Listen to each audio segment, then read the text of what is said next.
చలి కారణంగా తరచూ ఆరోగ్య సమస్యలు వస్తూనే ఉంటాయి. కాబట్టి సరైన ఆహార పదార్థాలను డైట్లో యాడ్ చేసుకోవడం వల్ల వాటి నుంచి ఉపశమనం పొందవచ్చు. వాటిలో ముఖ్యంగా చెప్పుకోవాల్సింది ఈ సీజన్లో లభించే ముల్లంగి గురించి. ముల్లంగి క్యారెట్ మాదిరిగానే భూమిలో పండుతుంది. దీనిని రాడిష్ అని కూడా అంటారు. ముల్లంగితో ఎన్నో ప్రయోజనాలు ఉన్నాయి.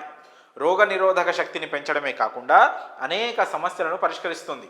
కేవలం ఆరోగ్యానికి మాత్రమే కాదు, ముల్లంగి చర్మానికి కూడా మేలు చేస్తుంది.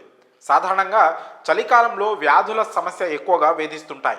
సీజనల్ వ్యాధులను నిరోధించి ఇమ్యూనిటీ పెంచడంలోనూ ముల్లంగి సహాయపడుతుంది. ఇందులో vitamin C, riboflavin, niacin, vitamin బి6, folate, potassium, iron, manganese, fibre, sugar పుష్కలంగా ఉంటాయి.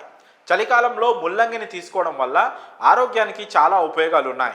ఇందులో కాల్షియం, పొటాషియం, గుండె జబ్బులను తగ్గించే గుణాలు ఉన్నాయి. అలాగే మరిన్ని ప్రయోజనాలు ఉన్నాయి.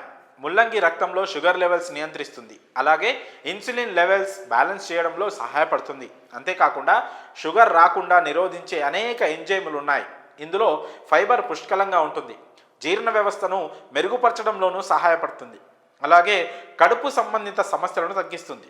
రోజు ముల్లంగిని సలాడ్గా తీసుకుంటే మలబద్ధకం సమస్య తగ్గుతుంది. ఇందులో అనేక రకాల యాంటీ ఆక్సిడెంట్స్, ఆంథోసైనిన్లు ఉంటాయి.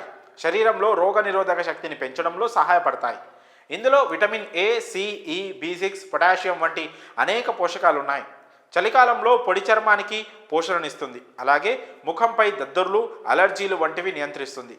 శరీరంలో నీటి కొరతను అధిగమించడానికి ముల్లంగిని తీసుకోవాలి. శరీరంలో డీహైడ్రేషన్ సమస్య ఉండదు. శరీరాన్ని డీహైడ్రేట్ చేస్తుంది. ముల్లంగి శరీరంలో సోడియం, పొటాషియం సమతుల్యతను కాపాడుకోవడంలో సహాయపడుతుంది. ముల్లంగిలో క్యాలరీలు తక్కువగా, నీటి శాతం ఎక్కువగా ఉంటాయి. అందువల్ల వీటిని తింటే బరువు తగ్గాలనుకునే వారికి ఎంతో మేలు జరుగుతుంది. ముల్లంగిని తినడం వల్ల ఎక్కువసేపు ఉన్న ఆకలి వేయదు. దీంతో ఆహారం తక్కువ తింటారు. ఫలితంగా ఇది బరువు తగ్గేందుకు సహాయపడుతుంది. ఇలా ముల్లంగిని ఆహారంలో భాగం చేసుకోవడం వల్ల అనేక లాభాలు పొందవచ్చు. కనుక ఈ సీజన్లో దీన్ని విడిచిపెట్టకుండా, మర్చిపోకుండా తినండి. అన్ని విధాలుగా ఆరోగ్యంగా ఉండవచ్చని నిపుణులు చెప్తున్నారు. మరి ఈ విషయంపై మీ అభిప్రాయాలను కామెంట్స్ రూపంలో తెలియజేయండి.